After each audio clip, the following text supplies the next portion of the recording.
So, kailangan natin ng wax paper, heat gun, tsaka candle na size na gusto mo, yung pre-cut na wax and image. So, ididikit lang po yung image doon sa candle, tapos tatakpan ng wax paper sa taas.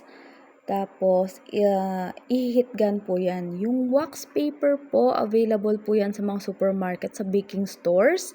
Tsaka yung heat gun or hair blower, I prefer po na heat gun kasi mas mainit compare sa hair blower. Na-melt po kasi yung candle, then didikit po doon yung wax paper together with the paper po sa candle para ma-seal po siya. Then continue lang natin na heat gun, depende sa preference mo or sa gusto mo na sealed na po yung paper and wax. You may check po kasi malaki yung candle natin tsaka malaki yung image. Plan po namin ito for display po sa picture ng aking namayapang ama. Then, since hindi pa ako satisfied dito, hinihitgan ko po yung candle hanggang matunaw tsaka dumikit dun yung image. So, check po natin sa gilid. Still, may mga open areas na pwedeng matanggal yung wax. And, continuous lang po natin siya i-heat gun.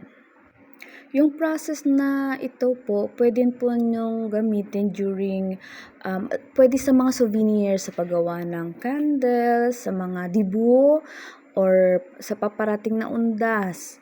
Pwede rin pong ibenta, pwede rin pong pang-display, kung gusto nyong may pagkakitaan. So, yun po, pwede po ito tas ibenta, or yung souvenir po, pwede kang bumili sa supermarket ng candle na desired ni client, tsaka idikit yung gusto niyang image, tsaka i-heat gun. Then, pwede kayong magpatong doon. Check natin. Still, meron pa rin. And sa kabila meron din. At ito na po yung final output niya. So malaki po talaga yung candle dito kasi laki po or mas malaki pa sa braso ko. So pwede ito sa souvenir, pwede sa dibu, pwede sa binyag or paparating na undas, and scratch proof na din po siya.